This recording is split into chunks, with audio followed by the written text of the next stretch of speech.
प्रभु की स्तुति हो। मेरे प्रियो, हम प्रभु के वचन की ओर आते हैं। हम देखेंगे यूहन्ना रचित सुसमाचार उसके वचन 1 में पहले पद में खुदावंद यीशु ने कहा, तुम्हारा मन व्याकुल ना हो, परमेश्वर पर विश्वास रखो और मुझ पर भी विश्वास रखो।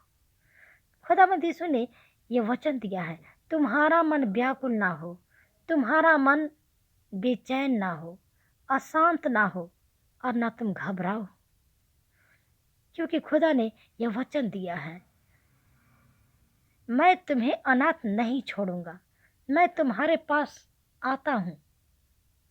क्योंकि खुदा ने वचन दिया है कि वो हमें अनाथ नहीं छोड़ेगा। उसने हमारे लिए अपना आत्मा भेजा है, लेकिन वो चाहता है कि हम आज्ञाकारी रहें। हम देखेंगे 14 अध्याय के 15 पद में खुदा ने कहा, यदि तुम मुझसे प्रेम रखते हो तो मेरी आज्ञाओं को मानोगे। मैं पिता से विनती करूँगा और वह तुम्हें एक और सहायक देगा कि वह सर्वदा तुम्हारे साथ रहे, अर्थात सत्य का आत्मा, जिसे संसार ग्रहण नहीं कर सकता, क्योंकि वह न उसे देखता है और न उसे जानता है। तुम इसे जानते हो क्योंकि वह तुम्हारे साथ रहता है और वह तुम में होगा। मेरे प्रियो, सच में आज प्रभु का पवित्र आत्मा ही है जो हमें उसके ज्ञान और उसके वरदान से भरता है। पवित्र आत्मा ही है जो हमें प्रार्थना करना सिखाता है, जो हमारे हृदय में विश्वास उत्पन्न करता है, जो खुदा के मार्गों पर हमको चलना सिखाता है।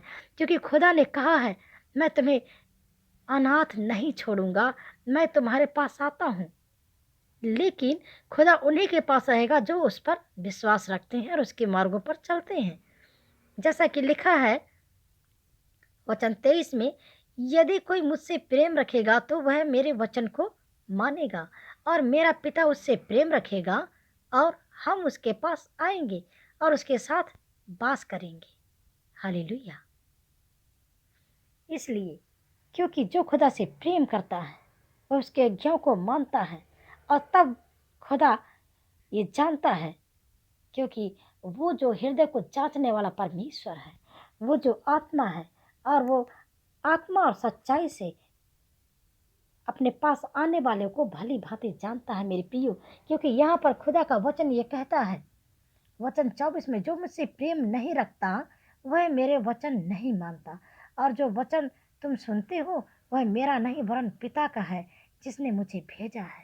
क्योंकि यह वचन सर्वशक्तिमान हमारे सृजनहार पिता परमेश्वर का वचन है। मेरे प्रियो, और जो खुदा की आज्ञाओं को नहीं मानता है, वो वचन को सुनकर भूल जाता है, वो इस योग्य नहीं है कि खुदा का अनुग्रह पा सके। क्योंकि क्या खुदा से कुछ छिपा हुआ है? क्योंकि लिखा है कि उसके सामने सारी बातें खुली और बेपर्दा हैं, क्योंकि वो अंधियारे और उजाले का सृजनहार है। उसके लिए उजाला और अंधियारा एक समान है। हम उससे नहीं छिप सकते मेरे प्रियो, हम उससे नहीं भाग सकते। दाऊद कहता है, तूने मुझे आगे पीछे घेर रखा है, अपना हाथ मुझ पर रखे रहता है। तेरी आत्मा से भागकर मैं कहाँ जाऊँ? आकाश पर चढ़ूँ तो वहाँ भी तू है, अधोलोक में जाऊँ तो वहाँ भी तू है। क्या खुदा से कोई छिप सकता है मेरे प्रियो? नहीं। इसीलिए अपने आप को पवित्र करो, क्योंकि उसने कहा है, पवित्र बनो क्योंकि तुम्हारा बुलाने वाला पवित्र है। मेरे प्रियो, आज के वचन से प्रभु तुम्हें बड़ी आशीष, बड़ी बरकत दे, चंगाई और सुरक्षा दे।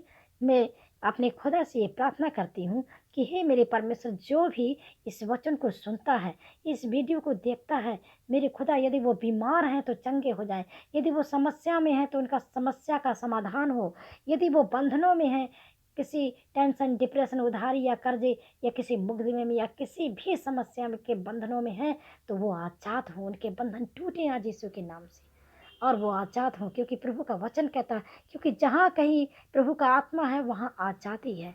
आज मेरे प्रभु तुमको आजादी दे, खुशियाँ और शांति दे। और इस वीडियो को देखकर यदि आपको अच्छा लगता है तो इसे लाइक करें,